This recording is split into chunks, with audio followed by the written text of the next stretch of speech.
December ഡ്രീംസിൻ്റെ പുതിയൊരു വീഡിയോയിലേക്ക് എല്ലാവർക്കും സ്വാഗതം. ഫ്രാൻസിലെ നോർമാൻഡിയിലെ രണ്ടാമത്തെ ദിവസമാണിന്ന്. നമ്മൾ എന്നിട്ട് കോട്ട കാണാൻ പോവുകയാണ്. കൂടുതൽ വിശേഷങ്ങളൊക്കെ ആയിട്ട് നമുക്ക് അവിടെ ചെന്നിട്ട് കാണാം. അപ്പോൾ ഒരിക്കൽ കൂടി എല്ലാവർക്കും വീഡിയോയിലേക്ക് സ്വാഗതം. നോർമാൻഡിയുടെ ആദ്യത്തെ വീഡിയോയിൽ നമ്മൾ താമസിച്ച സ്റ്റേയുടെ ഉൾവശമാണ് നമ്മൾ കണ്ടത്. ഇന്ന് നമുക്കതിൻ്റെ പരിസര പ്രദേശം ഒന്ന് കാണാം.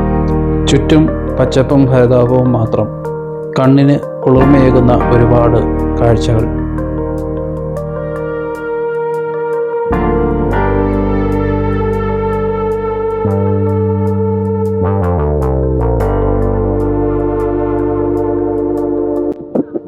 അങ്ങനെ നമ്മൾ ഫ്രാൻസിലെ നോർമാൻഡിയിലെ സെൻറ്റ് മൈക്കിൾ കാസിലെത്തിയിരിക്കുകയാണ്.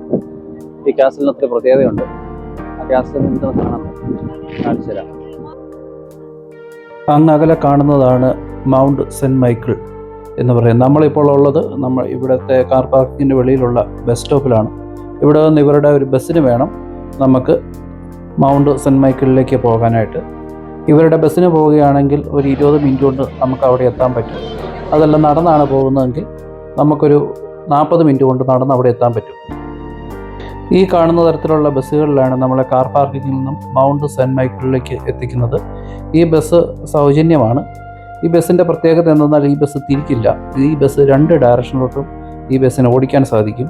ഒരു ഡയറക്ഷനിൽ വന്നതിന് ശേഷം ആ ഡയറക്ഷനിലെ ഡ്രൈവിംഗ് സീറ്റിൽ നിന്ന് ഡ്രൈവർ ഇറങ്ങി വന്ന് ഇതിൻ്റെ പുറകുവശത്തുള്ള ഡ്രൈവിംഗ് സീറ്റിൽ വന്ന് കയറിയതിന് ശേഷം ആ വണ്ടി തിരിച്ചിട്ടുള്ള ഡയറക്ഷനിലോട്ട് പോകും.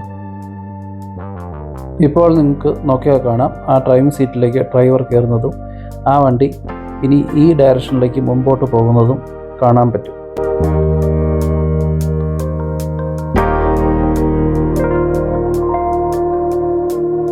ഇനി ഈ ബസ് ഈ മൗണ്ട് സെൻറ്റ് മൈക്കിൾ എന്ന ഈ സ്റ്റോപ്പിൽ നിന്ന് ആളെ കയറ്റിക്കൊണ്ട് കാർ പാർക്കിങ്ങിലേക്ക് പോകുന്നതാണ് നമ്മളിപ്പോൾ കാണുന്നത്.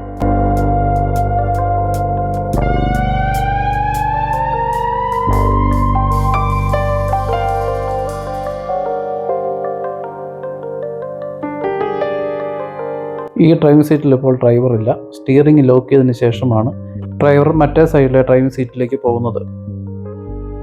മൗണ്ട് സെൻറ്റ് മൈക്കിൾ എന്ന് പറയുന്നത് കടലിനുള്ളിലുള്ള ഒരു ദ്വീപാണ്. ആ ദ്വീപിലേക്ക് ഒരു പാലം വഴിയാണ് നമുക്ക് അങ്ങോട്ട് എത്താൻ സാധിക്കുക. ഫ്രാൻസിൻ്റെ ഭാഗമായ ഈ ദ്വീപിൻ്റെ ഏരിയ എന്ന് പറയുന്നത് 4 കിലോമീറ്റർ സ്ക്വയറാണ്. ഇവിടുത്തെ ജനസംഖ്യ 23. ഇപ്പോൾ വേലിയിറക്ക സമയമാണ്. വേലിയേറ്റ സമയമുണ്ടാകുമ്പോൾ ഈ പ്രദേശം മുഴുവൻ വെള്ളത്താൽ മൂടപ്പെടുകയും നമ്മൾ പോകുന്ന പാലത്തിന് മുകളിൽ വരെ വെള്ളമുണ്ടാകുകയും ചെയ്യും.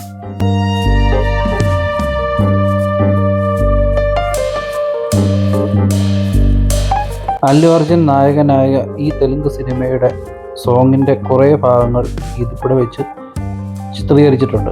അതാണ് ഞാൻ ഈ താഴെ കാണിക്കുന്നത്. 7-ാം നൂറ്റാണ്ടിലാണ് ഈ കോട്ട നിർമ്മിക്കപ്പെടുന്നത്. പിന്നീട് ഇത് തകർന്നു പോകുകയും 14-ാം നൂറ്റാണ്ടിൽ വീണ്ടും ഇത് പുനരുദ്ധരിക്കുകയും ചെയ്തു. ഈ സ്ഥലം യുനെസ്കോയുടെ വേൾഡ് ഹെറിറ്റേജ് സൈറ്റിൽ ഉള്ള സ്ഥലമാണ്. ഇത് മലയുടെ മുകളിലേക്ക് പോകുന്ന വഴികളാണ്. ഇതിനെ ഗ്രാൻഡ് സ്ട്രീറ്റ് എന്നാണ് ഇവിടെ അറിയപ്പെടുന്നത്. ഇപ്പോൾ ഈ വീതിയുള്ള വഴികൾ മുകളിലോട്ട് ചെല്ലുന്ന അനുസരിച്ച് അതിൻ്റെ വീതി കുറഞ്ഞു വരും. വർഷത്തിൽ ഏതാണ്ട് 2 മില്യൺ ആളുകൾ ഇവിടെ സന്ദർശിക്കുന്നതാണ് കണക്കാക്കപ്പെടുന്നത്. ഈ സ്ട്രീറ്റിൻ്റെ 2 വശങ്ങളിലായി ബാറുകൾ, ഫുഡ് കോർട്ടുകൾ, സൂവനീർ ഷോപ്പുകൾ എന്നിവ പ്രവർത്തിക്കുന്നു.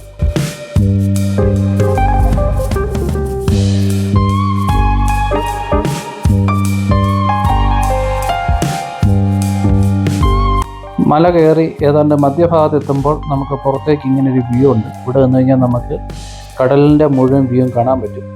ഞാൻ പറഞ്ഞിരുന്നു, ഇപ്പോൾ വേലി ഇറക്ക സമയമായതിനാൽ നമുക്കിങ്ങനെ കാണാൻ സാധിക്കുന്നത്. വേലിയേറ്റ സമയത്ത് ഇവിടെ മുഴുവൻ വെള്ളം വന്ന് മൂടുകയും തിരയടിക്കുകയും ചെയ്യുന്ന സ്ഥലമാണിത്.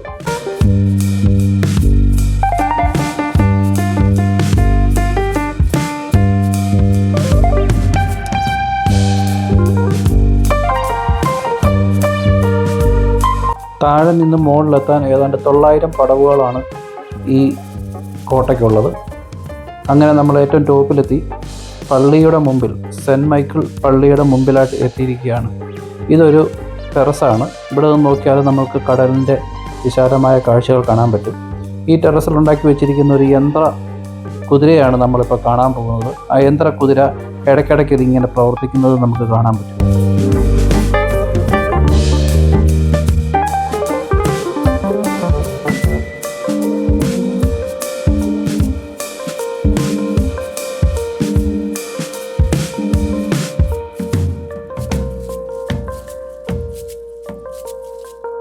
ഇതാണ് മലമുകളിലുള്ള പള്ളി. പള്ളിയുടെ മുമ്പിലാണ് ഇപ്പോൾ നമ്മൾ നിൽക്കുന്നത്. ഇതിൻ്റെ ഏറ്റവും മുകളിൽ പള്ളിയും അതിൻ്റെ അടിയിൽ ആശ്രമവും അതിൻ്റെ അടിയിൽ കൊട്ടാരവുമൊക്കെ ആയിട്ടാണ് ഇത് പ്രവർത്തിച്ചിരുന്നത്.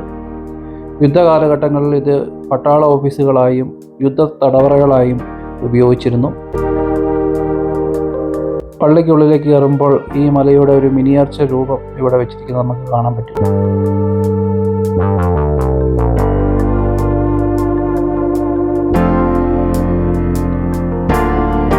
വളരെ ഉയരത്തിലാണ് ഈ പള്ളിയുടെ നിർമ്മാണം നമുക്ക് കാണാൻ പറ്റുന്നത്. ഈ പള്ളിക്കുള്ളിൽ ഞങ്ങൾ ചെന്നപ്പോൾ കുർബാനയോ ആരാധനയോ ഒന്നും കാണാൻ സാധിച്ചില്ല. അതുപോലെ തന്നെ പള്ളിയുടെ നടുവശത്തായിട്ട് ഇങ്ങനെ ചന്ദ്രൻ്റെ ഒരു രൂപം ഇവിടെ തൂക്കിയിട്ടിരിക്കുന്നു. വളരെ വലിപ്പത്തിലുള്ള ചന്ദ്രൻ്റെ ഒരു രൂപമാണ് ഇവിടെ തൂക്കിയിട്ടിരിക്കുന്നത്. ആളുകൾ ഇരുന്ന് പ്രാർത്ഥിക്കുന്നു. വലിയൊരു അൽത്താരയുടെ മുകൾവശം പ്രൗഢമെന്ന് പറഞ്ഞാൽ എന്താ അതിൻ്റെ ഭംഗിയെന്ന് പറഞ്ഞറിയിക്കാൻ പറ്റാത്ത ഒരു നിർമ്മാണ ശൈലി. വിശുദ്ധ മിഖായേൽ മാലാഖ ഒരു ബിഷപ്പിന് ദർശനം നൽകി ഇവിടെ എനിക്ക് വേണ്ടി ഒരു പള്ളി പണിയണമെന്ന് ആവശ്യപ്പെടുകയും അങ്ങനെ പണിതാണ് ഈ പള്ളി എന്ന് വിശ്വസിക്കപ്പെടുന്നു.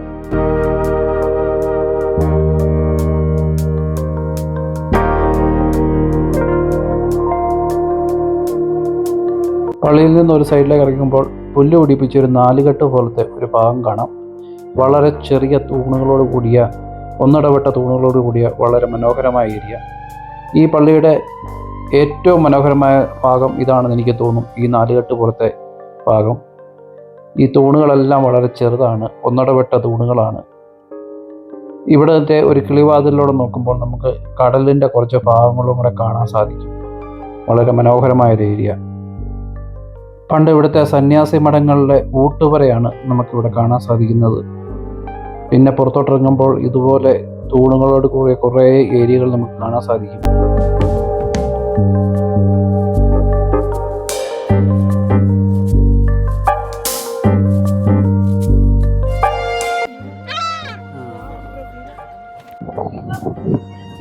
അങ്ങനെ മൈക്കിൾ കാസിലൊക്കെ കണ്ട് ഞങ്ങൾ ഇറങ്ങി. ഞങ്ങൾ സ്റ്റേ ചെയ്യുന്ന സ്ഥലത്തേക്ക് പോവുകയാണ്. ഒരു ദിവസം ഫുള്ളായിട്ട് സ്പെൻഡ് ചെയ്യാനുള്ള സ്ഥലമുണ്ട്. അങ്ങനെ സെൻറ്റ് മൈക്കിൾ കാസിലിൻ്റെ വീഡിയോ ഇവിടെ വെച്ച് വൈൻഡപ്പ് ചെയ്യുകയാണ്. വീഡിയോ കണ്ട എല്ലാവർക്കും ഒരിക്കൽ കൂടി നന്ദി. വീഡിയോ ഇഷ്ടമായവർക്ക് ഷെയർ ചെയ്യുക, ലൈക്ക് ചെയ്യുക, സബ്സ്ക്രൈബ് ചെയ്യുക.